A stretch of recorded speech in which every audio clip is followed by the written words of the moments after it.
Hello aspirants, this is Ahir and welcome you back to SSB crack exams.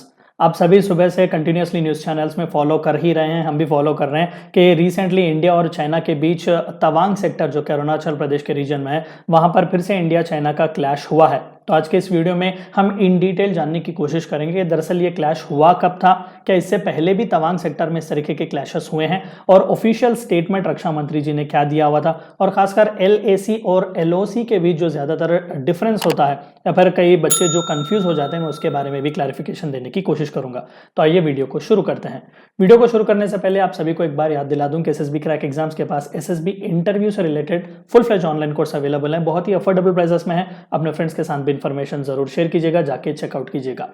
Yes, आप सभी बेहतरीन तरीके से जानते हैं, न्यूज चैनल्स में भी कंटिन्यूसली इसे कवर किया जा रहा है कि रिसेंटली 9 दिसंबर को इंडियन आर्मी के जवान और चाइना का जो पीपल्स लिबरेशन आर्मी के ट्रूप्स हैं, उन दोनों के बीच झड़प हुई है अरुणाचल प्रदेश के तवांग सेक्टर में।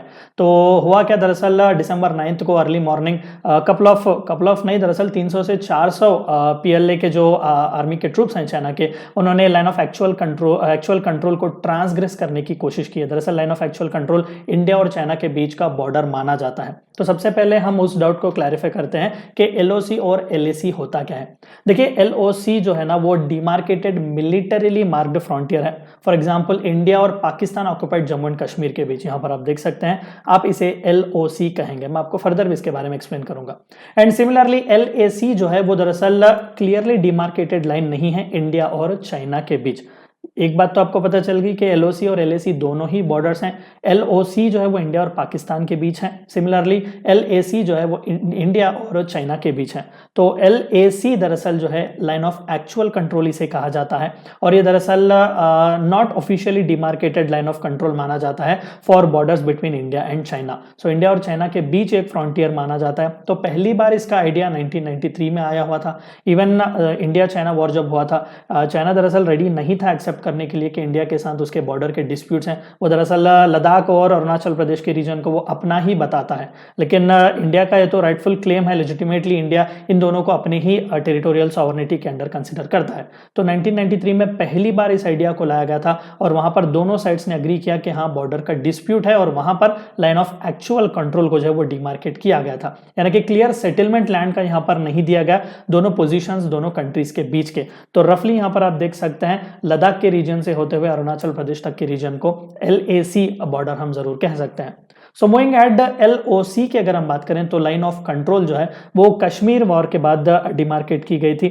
यूएन ब्रोकर्ड ये एक सीजफायर लाइन माना जाता है 1948 में, और बाद में 1972 में जब बांग्लादेश का लिबरेशन वॉर हुआ था, तो शिमला अग्रीमेंट साइन करने के बाद 1972 में दोनों कंट्रीज के director general of military operations, both Pakistan and India, उन दोनों ने साइन किया हुआ था। यानी कि यहाँ पर जितना भी आप बॉर्डर देख रहे हैं एलओसी का, ये दरअसल इंटरनेशनल सैंक्टिटी के साथ है, यानी कि एक लेजिटिमेट ट्रीटी है। तो इतना तो फर्क आपको पता चल गया होगा कि एलएसी वो इंडिया और चाइना के बीच है, इसे कोई भी लेजिटिमेसी नहीं दी गई, बस रफली सेटलमेंट्स ड्रॉ किए गए। एंड सिमिलरली एलओसी जो है वो दोनों साइड जो है वो कहीं ना कहीं इंटरनेशनल सैंक्टिटी के साथ ऑफिशियली उन्होंने एक्सेप्ट किया हुआ है।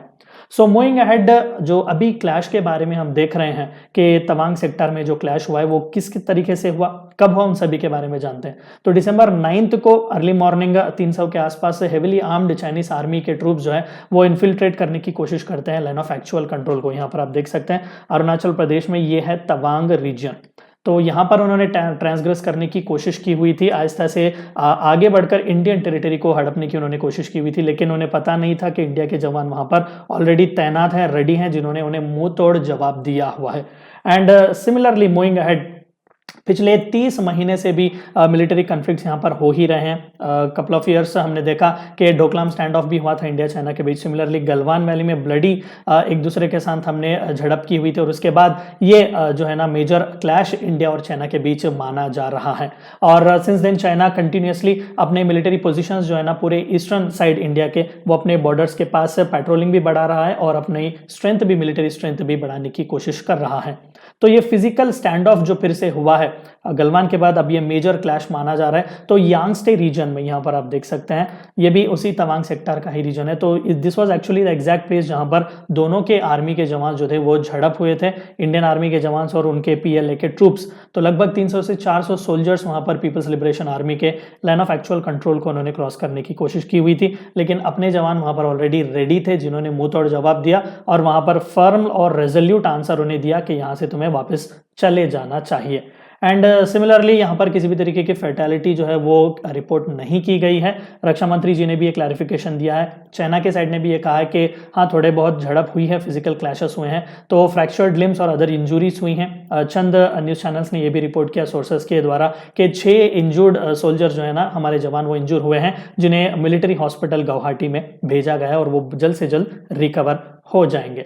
तो दोनों कंट्रीज ने एक ब्रीफ स्टेटमेंट रिलीज किया और ये कहा कि इमीडिएटली जैसा ही हमें पता चला कि अपने जवान वहां पर एक दूसरे के साथ एंगेज हो रहे हैं तो हमने इमीडिएटली उन्हें ऑर्डर्स दिए, इमीडिएट डिसएंगेजमेंट उस एरिया में हुआ। और इंडियन साइड ने भी ये क्लैरिफिकेशन दिया कि जैसा ही हमें पता चला हमारे कमांडर जो कि उस एरिया में थे, हमने उन्हें एक फ्लैग मीटिंग रखने के लिए जो है वो ऑर्डर्स दिए गए थे और उन्होंने भी अपने PLA के काउंटर पार्ट के साथ बात की और जो कुछ भी स्ट्रक्चर्ड मैकेनिज्म हम फॉलो करते हैं ताकि पीस, स्टेबिलिटी और ट्रैंक्विलिटी आ सके, हमने उन सभी को फॉलो किया हुआ है। आप यहां पर देख सकते हैं रक्षा मंत्री जी ने ट्वीट भी करके उन सभी के बारे में इंफॉर्मेशन दिया भी हुआ है। तो क्या इससे पहले इस तरीके के तवांग सेक्टर में इस तरीके के अटेम्प्ट्स हुए हैं? बिल्कुल हुए हैं। देखिए Tawang sector has been again one of the most controversial area. China हमेशा से इसे साउथ तिब्बत का पार्ट ही बताता है। दरअसल चाइना को छोड़े तो पूरे अरुणाचल प्रदेश को वो खुद का ही बताता है। तो हमें पता था कि इस तरीके के मिड्स एडवेंचर्स चाइना कभी ना कभी हमेशा करेगा, तो कंटिन्यूअसली हम अपने ट्रूप्स को वहां पर डिप्लॉय करते ही रहे हैं।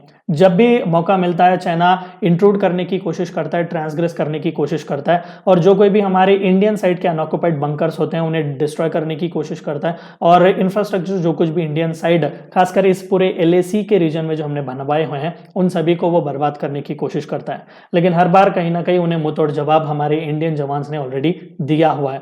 तो इस बार भी सिमिलरली इसी तरीके का अटेम्प्ट किया गया था। पहले 2021 में भी यांगस्टे पीक इसी रीजन में अगेन जो कि 17,000 फुट का बड़ा एक माउंटेन पीक है उसे ऑक्युपाई करने की चाइना ने कोशिश की हुई थी। वहां पर भी जो इंडियन सोल्जर्स तैनात थे जो कि अलर्ट थे, उन्होंने चाइनीज आर्मी के इस प्लान को जो है वो फेल किया हुआ था। And similarly since last 2 years यानी कि गलवान वैली के जो स्टैंड ऑफ हुआ था हमारा, जो बहुत बुरी तरीके से एक दूसरे के साथ हुआ था, 2 साल बाद इस तरीके का मेजर ये स्टैंड ऑफ हमें देखने को मिल रहा है। बीच में कहीं ना कहीं होते जरूर हैं माइनर क्लैशेस, लेकिन इस तरीके का फिजिकल एक दूसरे के साथ जाना और एक दूसरे को इंजरी भी पहुंचाना ये शायद पहली बार पिछले 2 साल में हुआ है। तो लगभग 3,488 किलोमीटर्स लॉन्ग जो है वो LAC स्ट्रेच होता है from eastern Ladakh to the Arunachal region. So this has been one of the most important thing that has happened. अभी तो पूरी तरीके से इंफॉर्मेशन शेयर किया जा रहा है, क्लियरिटी पार्लियामेंट में भी दी गई है, राजनाथ सिंह जी ने भी इस पर सफाई दी हुई है। पिछले ही महीने army chief general Manoj Pande ji ने भी एक क्लैरिफिकेशन दिया हुआ था कि चाइनीज बॉर्डर पर जो है ना वो स्टेबिलिटी जरूर है, लेकिन कब तक प्रेडिक्ट कर सकेंगे इसके बारे में हमें पता नहीं।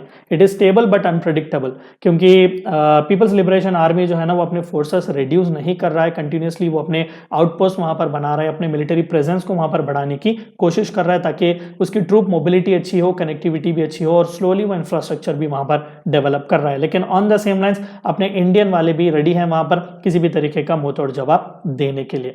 एंड अल्टीमेटली आखिरी में राजनाथ सिंह जी ने भी यही कहा कि आर्म्ड फोर्सेस हमेशा से हैं इंडिया की इंटीग्रिटी को बचाने के लिए, और वो अश्योरेंस दे रहे थे इंडियन पार्लियामेंट को कि इंडियन फोर्सेस जो है वो कमिटेड हैं हमारे देश को बचाने के लिए। किसी भी तरीके का अटेम्प्ट जो हमारी सॉवरनिटी पर, टेरिटोरियल सॉवरनिटी पर करने की कोशिश किया जाएगा, हम उसे उतना ही मुंहतोड़ जवाब देंगे, क्योंकि हमारे जवान जो है वो ब्रेव हैं, वो ऑलरेडी उन्होंने प्रूव कर दिया हुआ है।